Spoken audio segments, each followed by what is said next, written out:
It is December 4th, 1991, Miami International Airport. A Boeing 727 touches down on runway 9 left, its tires barking against the concrete in the gathering dusk. Fire trucks flank the taxiway, their water cannons arcing crystalline plumes into the Florida sky. A ritual reserved for retirements, for farewells, for endings. This aircraft bears the name Clipper Goodwill. Painted on her fuselage is a blue globe, bisected by lines of longitude and latitude, a symbol recognized in nearly every nation on Earth. The second most famous corporate logo in the world, trailing only Coca-Cola. Captain Mark Pyle guides her to the gate for the final time. Flight 436 from Bridgetown, Barbados, the last scheduled service of Pan American World Airways. On the tarmac below, thousands have gathered. Mechanics who once serviced Clippers across 6 continents. Flight attendants who poured champagne at 40,000 feet over the Atlantic. Pilots who navigated by stars across the Pacific before radar existed. They stand in silence, many openly weeping, watching an era taxi to its end. 64 years. That is how long Pan Am flew. 64 years of firsts. First scheduled international flights from American soil. First to span the Pacific. First across the Atlantic with paying passengers. First American jet service, first to operate the jumbo jet, and now first to prove that even empires built in the sky can come crashing down. The man who built this empire, Juan Trippe, had been dead for a decade by this night. Perhaps it was a mercy, to witness what became of his life's work, the routes sold to competitors, the hotels auctioned off, the gleaming 747s repainted in rivals' colors, might have been more than even his iron constitution could bear. But this story is not about an ending. Not really. This is the story of how a 28-year-old from New Jersey looked at a globe and saw not obstacles, but opportunities. How he bent governments, aircraft manufacturers, and the laws of physics themselves to his singular vision. How he made the world smaller, made the exotic accessible, made flight, once the province of daredevils and the wealthy, available to anyone with a dream of distant shores. This is the story of how Pan Am conquered the world, and how it vanished overnight. It is the summer of 1899 in Seabright, New Jersey. The century is turning. The Wright brothers are still 4 years away from Kitty Hawk. Commercial aviation does not exist because aviation itself barely exists. Into this world, on June 27th, a boy is born to a family of comfortable means and impeccable lineage. His name is Juan Trippe. The name has caused confusion ever since. Juan suggests Spanish heritage, perhaps Latin American roots. The truth is more prosaic. He was named for an aunt, Juanita Terry. His ancestry traced back to English settlers who arrived in Maryland in 1664. His great-great-grandfather, Lieutenant John Trippe, commanded the USS Vixen. At Yale University, Trippe discovered flying. The Great War had just ended, and surplus military aircraft littered the American landscape like abandoned toys. Trippe, who had trained as a naval aviator but never saw combat, recognized opportunity where others saw obsolescence. His first venture was an air taxi service for wealthy socialites in New England. It taught him 2 lessons that would define his career. First, aviation was expensive, and second, the money was not in carrying rich people short distances, but in mail contracts. That's where the reliable government money was. By 1925, Trippe and several Yale classmates had formed Colonial Air Transport, winning the first airmail contract between New York and Boston. But Trippe was already looking south. The Caribbean glittered with possibility. Latin America sprawled beyond, vast and underserved. And between the United States and these emerging markets lay 90 miles of water. The Straits of Florida, separating Key West from Havana. 90 miles. A geographic trifle. A bureaucratic nightmare. In the spring of 1927, the United States Post Office invited bids for an airmail contract to Cuba. The deadline was October 19th. 3 separate groups scrambled to win. The first was Pan American Airways, Incorporated, a shell company formed on March 14, 1927, by Army Air Corps officers Henry Arnold, Carl Spaatz, and John Jewett. Their motivation was not profit, but paranoia. A German-owned Colombian airline had been aggressively expanding through Central America, lobbying for landing rights near the Panama Canal. The officers saw an aerial threat to American strategic interests. Their airline existed on paper only. No planes, no routes, no employees to speak of. The second group was headed by Richard Hoyt, a New York investment banker with deep pockets and political connections. His Atlantic Gulf and Caribbean Airways had money, but lacked the one thing money could not immediately buy: permission to land in Cuba. The third group belonged to Juan Trippe. His Aviation Corporation of the Americas was smaller than Hoyt's operation and less politically connected than the Army officers' venture. But Trippe had something neither competitor possessed. He had acquired a tiny outfit called American International Airways, a seaplane service operating between Key West and Havana since 1926. With that acquisition came landing rights in Cuba, and landing rights were everything. It's October 19, 1927, and the deadline looms. Pan American Airways holds the mail contract, but has no aircraft and no Cuban landing rights. Trippe has the landing rights, but not the contract. Hoyt has capital, but neither planes ready nor permissions secured. In the cutthroat logic of early aviation, this standoff had only one resolution. The three groups merged, and on October 11th, Pan American Airways was reorganized. Richard Hoyt became chairman, but the presidency and the operational control went to the man with the Cuban landing rights. Juan Trippe was 28 years old. He had 8 days to get an airplane to Havana. Trippe chartered a Fairchild FC-2 float plane from a Dominican carrier called West Indian Aerial Express. On October 19, 1927, that borrowed aircraft lifted off from Key West, carrying mail pouches destined for Cuba. It was not glamorous, and technically, it was not even a Pan Am aircraft. But it was on time, and in the airline business, on time is everything. 10 days later, a Pan Am plane completed the return journey. The airline was operational. The age of American international aviation had begun. By the end of that October, 71 passengers had paid approximately $50 each, the equivalent of nearly $3,000 today, to cross the Straits of Florida in an hour rather than endure a full day on a steamship. Trippe, ever the businessman, struck advertising deals with Bacardi rum to promote Cuban tourism. He was selling more than transportation. He was selling dreams. Within months, Trippe had recruited the most famous aviator on Earth. Charles Lindbergh, fresh from his solo transatlantic crossing, was besieged with offers, but he chose Pan Am, partly for personal reasons. Lindbergh and Trippe had met at Teterboro Airfield in 1926, recognizing in each other a shared obsession with pushing aviation's boundaries. But the partnership was also strategic. With Lindbergh as technical advisor, Pan Am gained credibility that no amount of advertising could purchase. More importantly, with Lindbergh on the letterhead, the United States government began to view Pan Am as its chosen instrument, the unofficial flag carrier that would project American influence into Latin America and beyond. The mail contracts multiplied with the addition of routes to Havana, San Juan, Nassau, and Mexico City. Every foreign airmail route the government offered, Pan Am won. The competition never stood a chance. Juan Trippe had learned the first great lesson of empire building. It was not enough to fly. You had to control where you could land. You had to own the routes. You had to make yourself indispensable. He was 29 years old, and he had only just begun. Pan American's first true long-distance passenger service was on January 9, 1929, from Miami to San Juan via Belize. The aircraft was a Sikorsky S-38 amphibian, an ungainly machine nicknamed the Flying Tadpole for its bulbous hull and spindle-thin booms.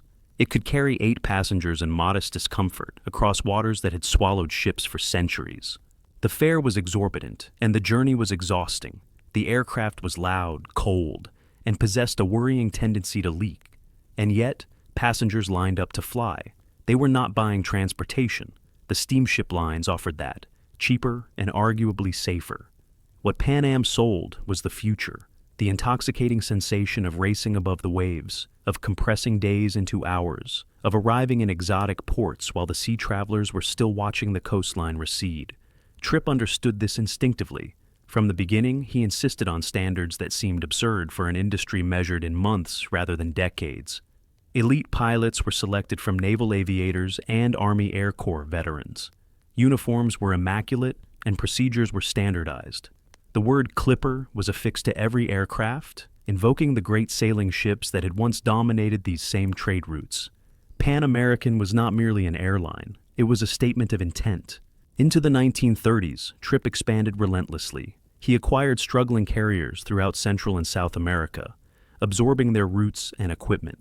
He forged a partnership with the Grace Shipping Company to form Panagra, Pan American Grace Airways, extending service down the west coast of South America to Peru and Chile. When competitors emerged, Trippe crushed them. When governments hesitated to grant landing rights, Trippe negotiated, cajoled, and occasionally strong-armed.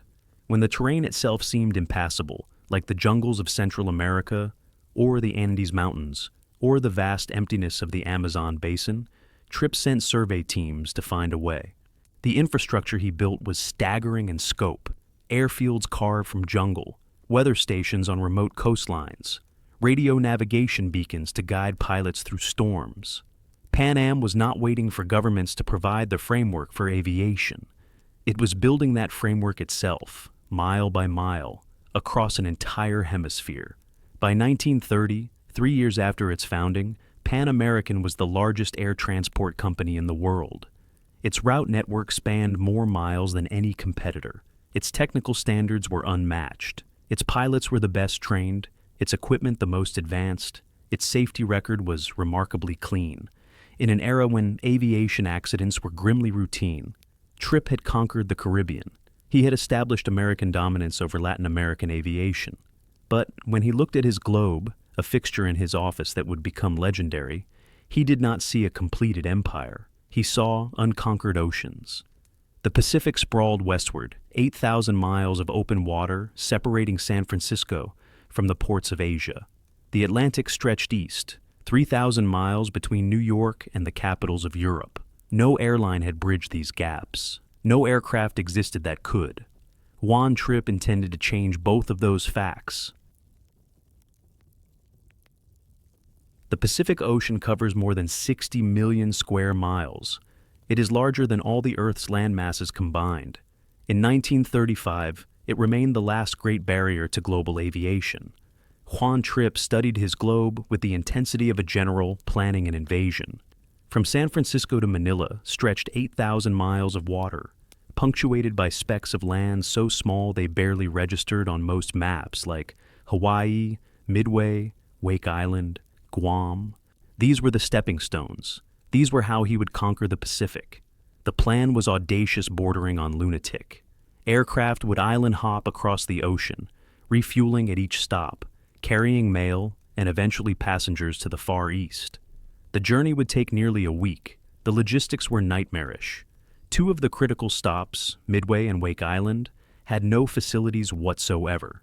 They were, in the most literal sense, empty. Trippe would build what did not exist.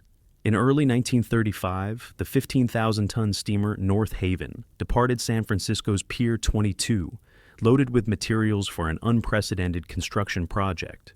Aboard were prefabricated buildings for 2 complete villages and 5 air bases, 250,000 gallons of aviation fuel, 44 airline technicians, 74 construction workers, heavy equipment including motor launches, barges, tractors, refrigerators, diesel generators, and a small-gauge railway. A ton of dynamite was added in Honolulu. They would need it to blast channels through the coral reefs, creating lagoons where flying boats could land. The workers who shipped out on the North Haven were embarking on an adventure worthy of a novel. Many were college students from elite universities, seeking experience and excitement in equal measure. They would spend months on desolate islands, constructing the infrastructure for trans-Pacific flight while battling heat, isolation, and the occasional shark. On Wake Island, they built a complete air station from nothing, along with fuel storage, navigation equipment, and even a hotel for passengers. A channel blasted through the reef for the flying boats to land. All of this for an aircraft that did not yet exist. Pan Am had contracted with the Glenn L. Martin Company of Baltimore for 3 M-130 flying boats. the largest commercial aircraft ever built at that time. Each cost $417,000, a staggering sum. Each bore the word Clipper and a name: China Clipper, Philippine Clipper, Hawaii Clipper. The China Clipper was delivered on October 9, 1935. She was magnificent. 130 feet of wingspan, 4 engines, a range exceeding 3,000 miles. She could carry 32 passengers in 3 compartments, though fuel requirements for the Pacific crossing would limit early flights to far fewer. And then, November 22, 1935, in Alameda, California, 25,000 spectators gathered on the shores of San Francisco Bay to witness history. Radio networks broadcast the event nationwide. Postmaster General James Farley was present, as was the Governor of California. Radio hookups connected speakers in Hawaii and the Philippines, where President Manuel Quezon waited to greet the aircraft upon arrival. At the controls sat Captain Edwin Musick, a pilot so meticulous in his preparations that colleagues called him the jeweler. His navigator was Frederick Noonan, who would later accompany Amelia Earhart on her final, fatal attempt to circle the globe. The cargo consisted of 58 mail pouches containing 111,000 letters, weighing nearly 2,000 pounds, the largest airmail shipment ever loaded onto an aircraft. Juan Trippe's voice came over the radio, broadcast to millions. "Captain Musick, you have your sailing orders. Cast off and depart for Manila in accordance therewith." The China Clipper taxied across the bay, engines thundering. She gathered speed, and then came a moment of pure terror. The flight plan called for the aircraft to soar over the San Francisco-Oakland Bay Bridge, still under construction at the time. But as the China Clipper lifted off, Captain Musick realized with sickening clarity that she was too heavy, too slow. They would not clear the structure. He pushed the nose down and flew under the bridge instead, threading the needle between steel and water, the crowd gasping as the great aircraft shot through the gap with feet to spare. 6 days later, after stops in Honolulu, Midway, Wake, and Guam, the China Clipper touched down in Manila Bay, 8,000 miles from San Francisco, 59 hours and 48 minutes of actual flying time. A journey that would have taken the fastest steamship more than 2 weeks had been accomplished in less than 1. The Pacific had been conquered. Passenger service began in October 1936. The fare from San Francisco to Manila was $799 one way, equivalent to approximately $17,000 today. For that princely sum, travelers received a week-long odyssey across the greatest ocean on Earth, with overnight stays at Pan Am's island hotels, meals served on china with linen napkins, and the knowledge that they were pioneers in the truest sense. The world had shrunk. The Atlantic awaited. The Atlantic Ocean had been crossed by air before. Lindbergh had proven it possible in 1927. But scheduled commercial service, regular flights carrying paying passengers between the Americas and Europe, remained an aviator's fantasy. The challenges were formidable. The Atlantic offered no convenient stepping stones like the Pacific's island chain. Weather systems spawned with terrifying unpredictability over the open ocean. Headwinds could add hours to westbound crossings, stretching fuel reserves to their limits. And then there was politics. The British government, protective of its own nascent aviation industry, refused to grant Pan Am landing rights at intermediate bases in Newfoundland and Bermuda until a British airline could offer reciprocal service. Since no British aircraft possessed the range to cross the Atlantic with passengers, this created a diplomatic standoff that dragged on for years. Trippe responded with characteristic impatience. If the Atlantic's northern route was blocked, he would find another way. The southern route, via the Azores to Lisbon, offered possibilities, and for that route, he needed an aircraft larger and more capable than even the magnificent China Clipper. He needed the Boeing 314. The contract was signed in 1936.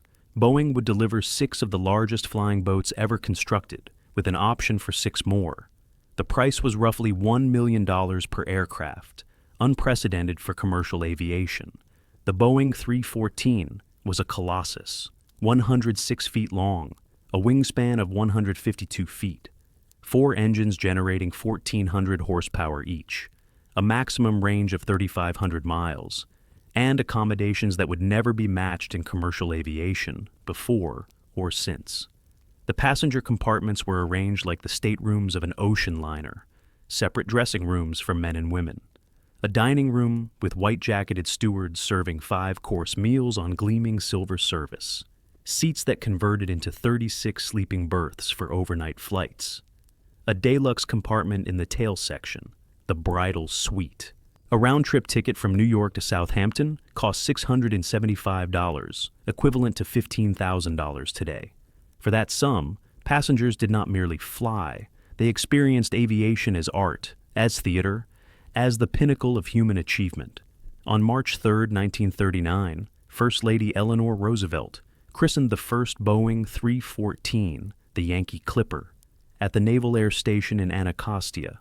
The bottle that shattered across the aircraft's nose contained not champagne, but water drawn from the 7 seas, a ceremonial acknowledgement of the global ambitions this aircraft represented. Scheduled transatlantic service began on June 28, 1939. The Dixie Clipper departed Port Washington, New York, carrying 22 passengers to Lisbon, Marseille, and Southampton. The journey took roughly 24 hours, including fuel stops. The age of routine transatlantic air travel had begun, but the timing was catastrophic.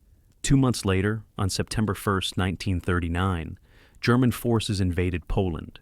Europe erupted into war. The glamorous world of pre-war aviation, the wealthy passengers, the leisurely crossings, the silver service at 30,000 feet, vanished overnight. Pan Am continued flying the Atlantic throughout the war, but the passenger manifests changed. Diplomats, military officers, government officials on urgent business. The service grew more Spartan, the schedules more irregular. Commercial aviation had been pressed into the service of survival. Pan Am had proven it could bridge oceans. It had built the infrastructure, trained the crews, developed the operational expertise. When the world emerged from darkness, Pan Am would be ready to carry it into the light. December 7th, 1941. The Japanese attack on Pearl Harbor plunged the United States into a global conflict, and Pan American World Airways went to war. The airline's contribution was staggering in scope. Over the course of the conflict, Pan Am flew more than 90 million miles on behalf of the American war effort. It ferried aircraft from factories to combat theaters. It transported military personnel and critical cargo across the Atlantic and Pacific. It maintained supply lines that stretched from Alaska to Africa. Perhaps most remarkably, Pan Am built 50 airports in 15 countries. Its expertise in constructing aviation infrastructure on remote islands, honed during the Pacific expansion, proved invaluable. The same skills that had created bases on Wake and Midway now established airfields across Brazil, Africa, and the Middle East. The airline trained thousands of military pilots, navigators, and mechanics. Its flight crews, civilian employees of a private company, operated in combat zones, accepting risks that went far beyond any contractual obligation. The Boeing 314 Clippers continued flying the Atlantic, carrying passengers of importance to the war effort. On January 11, 1943, the Dixie Clipper transported President Franklin Roosevelt from Miami to Morocco for the Casablanca Conference, the first time a sitting American president had flown overseas while in office. The war years forged Pan Am into something more than an airline. It became an extension of American power, a symbol of the nation's global reach. When peace finally came in 1945, Pan American was positioned to dominate international aviation, as no carrier had before or has since, and dominate it did. The post-war world was hungry to move. Soldiers returning home, refugees seeking new lives, businessmen chasing opportunities in recovering economies, tourists yearning to see lands they had only read about in newspapers and watched in newsreels. Pan Am was ready for all of them. New aircraft entered the fleet.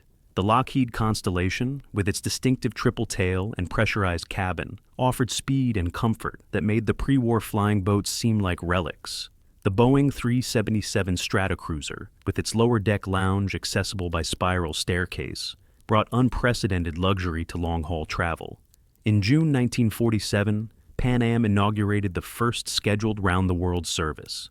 Passengers could depart San Francisco, fly west across the Pacific to Asia, continue to the Middle East and Europe, cross the Atlantic, and return to their starting point. The journey took nearly a week, but it circumnavigated the globe, a feat that would have seemed impossible to previous generations. Juan Trippe, ever the visionary, was not satisfied with serving only the wealthy. He believed aviation should be accessible to ordinary people, and that the democratization of flight was not merely good business, but a moral imperative.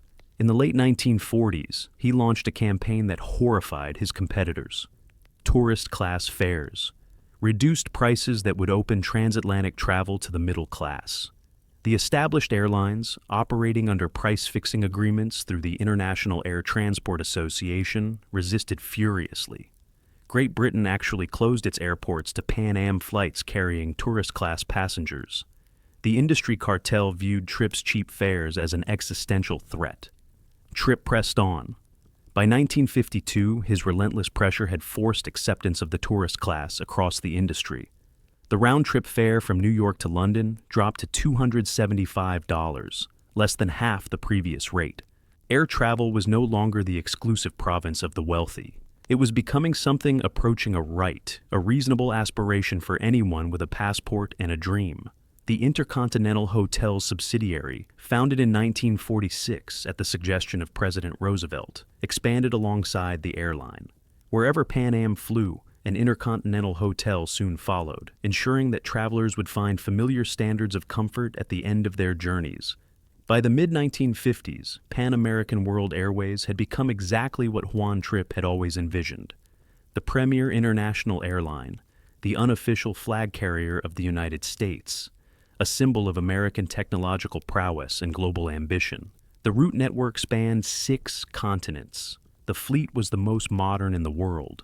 The Clipper brand carried connotations of adventure, elegance, and reliability that no competitor could match. And yet, Trippe was restless. The propeller aircraft that had served so magnificently were approaching obsolescence. A new technology had emerged from military development: jet propulsion.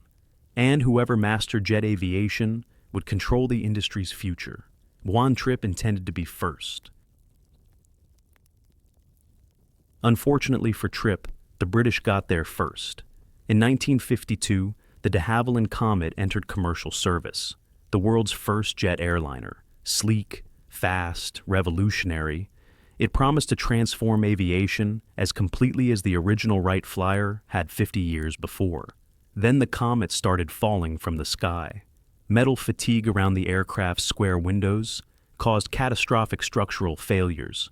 3 Comets disintegrated in flight over a 2-year period.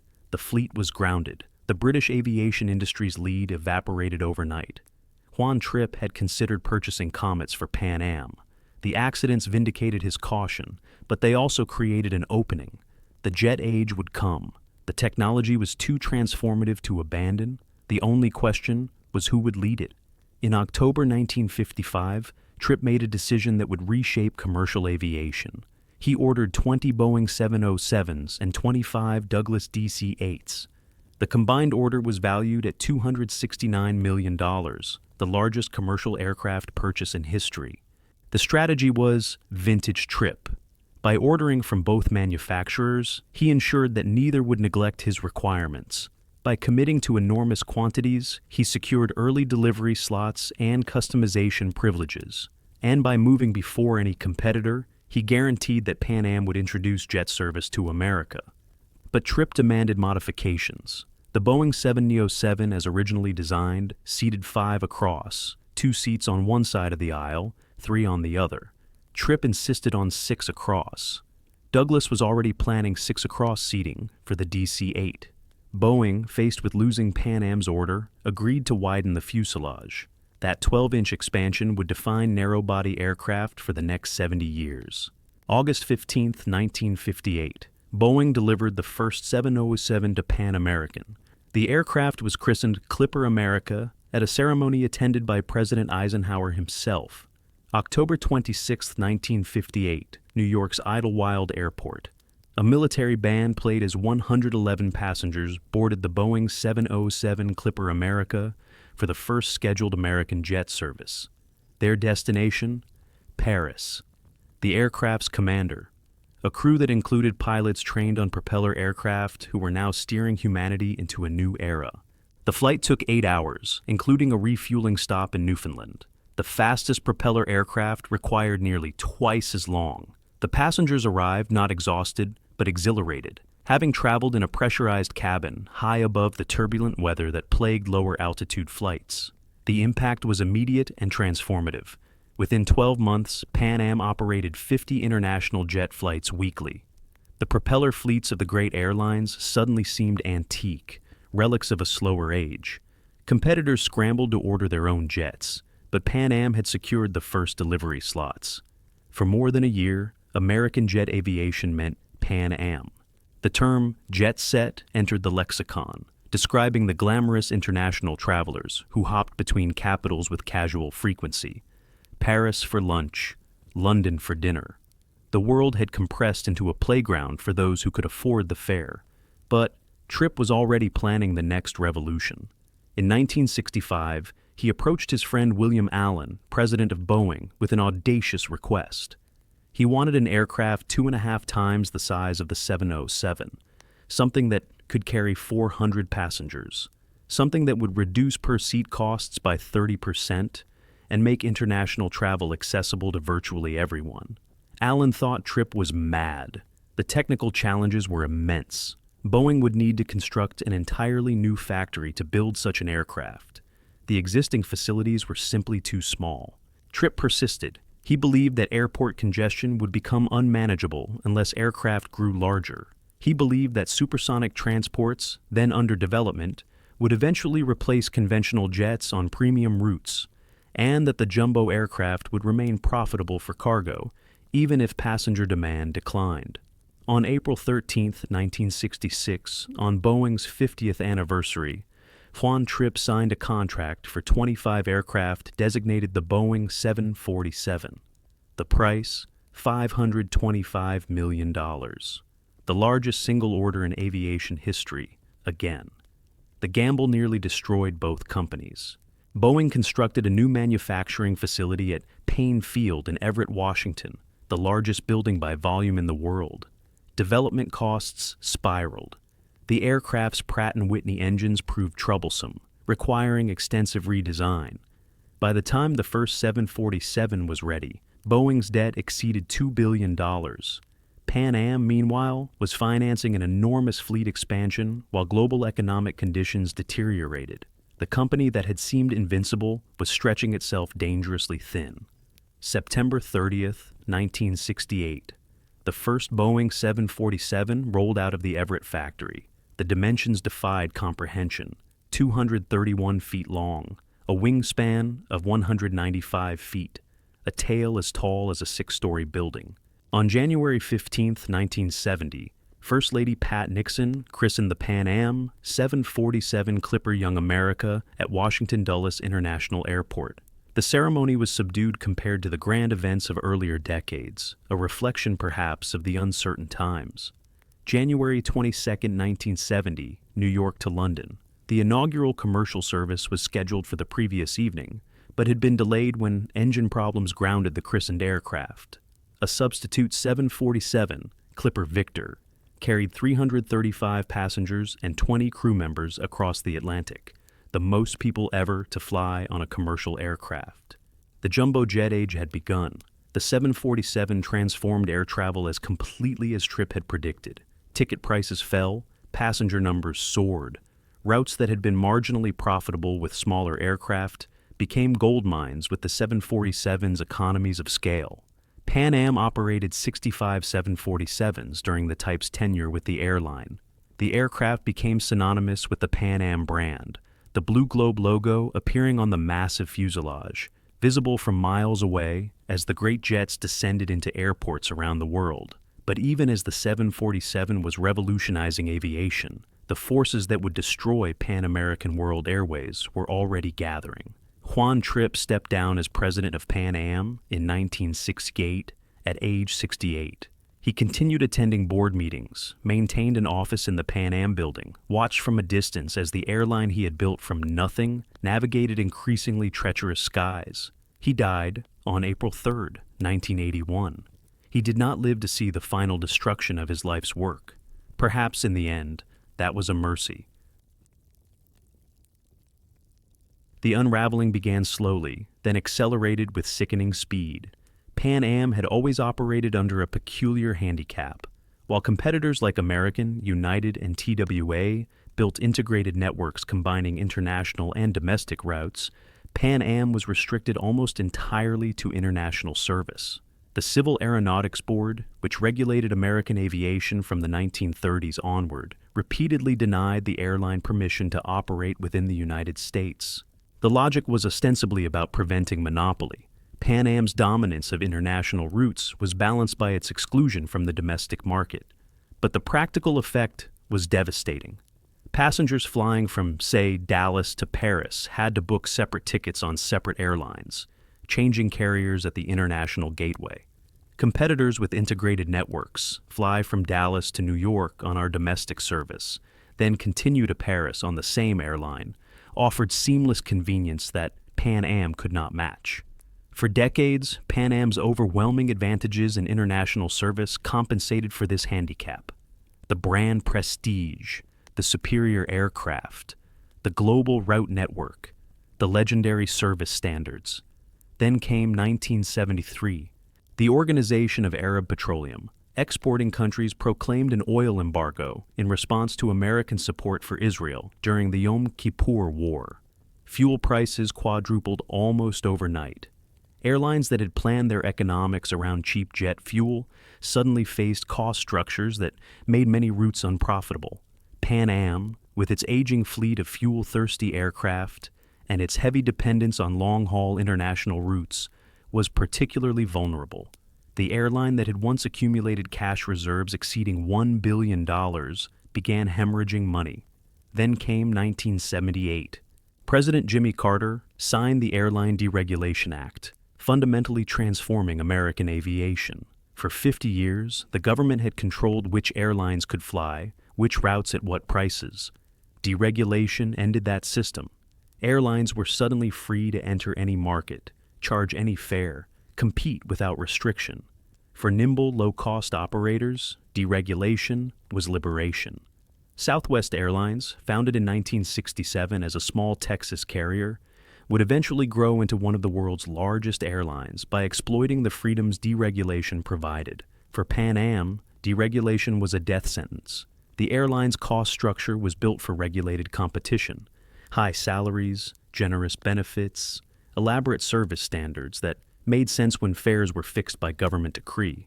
In a deregulated market, those costs became millstones. Worse, deregulation allowed domestic carriers to compete internationally. Routes that Pan Am had dominated for decades were suddenly contested by airlines with integrated domestic networks, superior cost structures, and aggressive pricing strategies.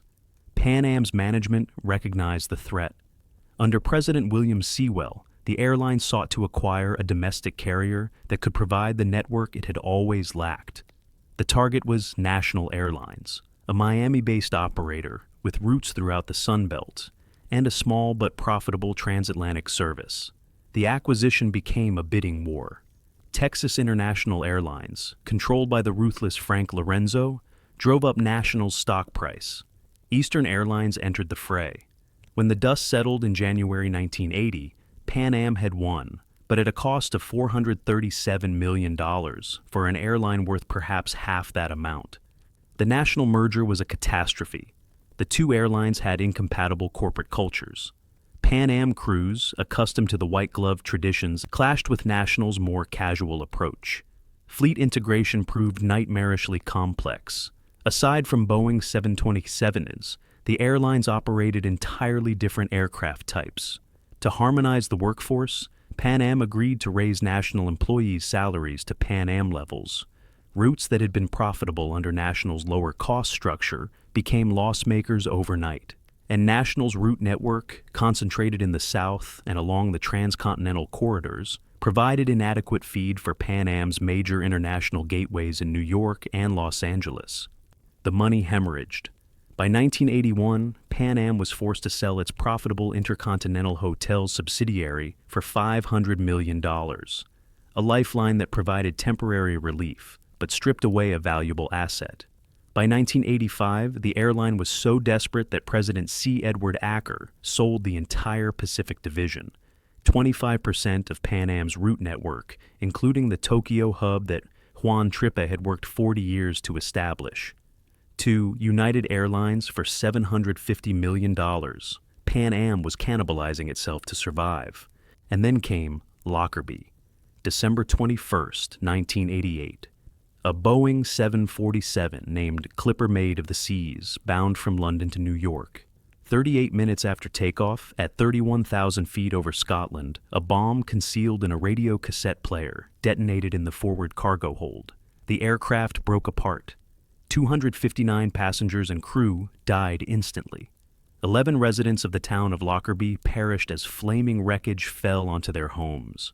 270 souls.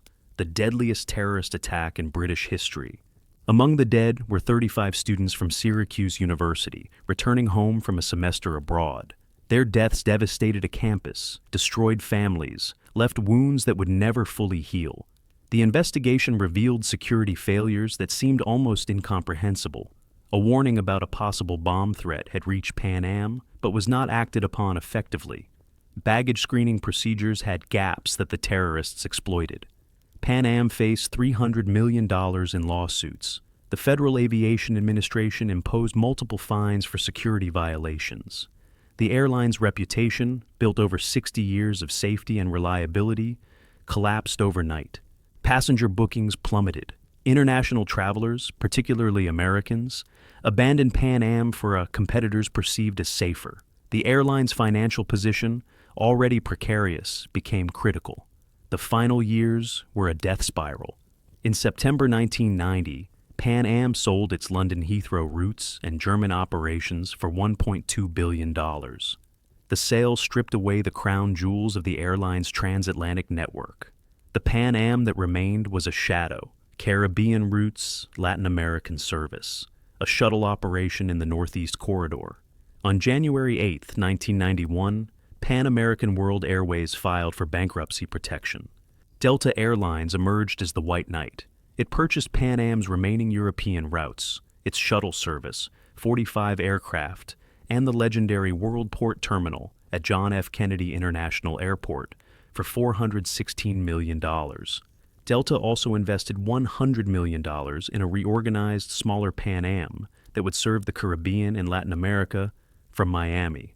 The relaunch came on November 1, 1991. The fleet had shrunk to approximately 60 aircraft. The workforce numbered 7,500. The route network was a pale echo of the global empire Juan had built. It was not enough. Revenue fell short of projections. Losses mounted. Delta claimed the reorganized Pan Am was losing $3 million every single day. On the evening of December 3, 1991, after a last-ditch rescue attempt by TWA collapsed, Pan Am's creditors committee delivered the final verdict. No more money, no more chances. Cease operations immediately. December 4th, 1991.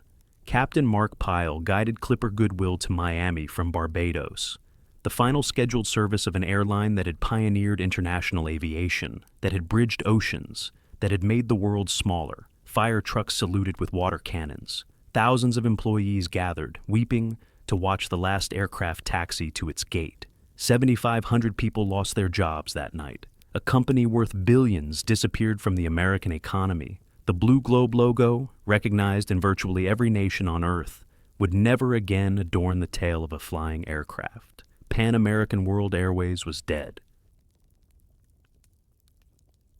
What remains of Pan Am? The physical artifacts are scattered. The Pan Am building still towers over Grand Central Terminal in Manhattan, though it has carried the MetLife name since 1992. The Worldport Terminal at JFK was demolished in 2013, its distinctive flying saucer architecture reduced to rubble. A few aircraft survive in museums. Memorabilia trades hands among collectors who never flew the airline but somehow feel its loss. The brand itself has been resurrected multiple times. A small railroad company adopted the logo. Various entrepreneurs launched short-lived revival carriers, but none captured what Pan Am actually was. The name without the network, the history, the institutional knowledge, is merely a trademark. And yet, Pan Am's legacy is everywhere. When you board a modern aircraft and settle into a seat 6 across, you are benefiting from Juan Trippe's insistence that Boeing widen the 707 fuselage.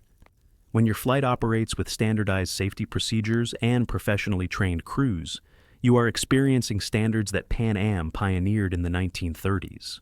When you use a computerized reservation system to book travel, you are using a descendant of Panamac, the system Pan Am developed in the 1960s. The very concept of mass international air travel, the notion that ordinary people might vacation in Paris or conduct business in Tokyo, was alien before Pan Am made it real. Juan Trippe did not merely build an airline. He built a vision of global interconnection that we now take for granted. The 747 flies on, though Boeing delivered its final example in 2023. For more than 50 years, the aircraft has carried billions of passengers across the oceans. He once conquered with flying boats. The Queen of the Skies outlived the airline that gave her birth by more than 3 decades.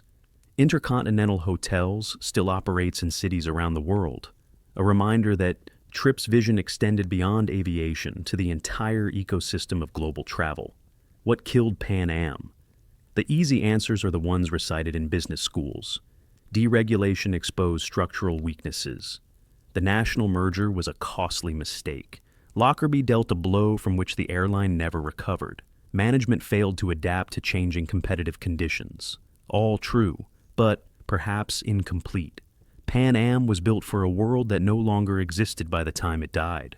It was designed as a regulated monopoly, America's chosen instrument for projecting power through international aviation.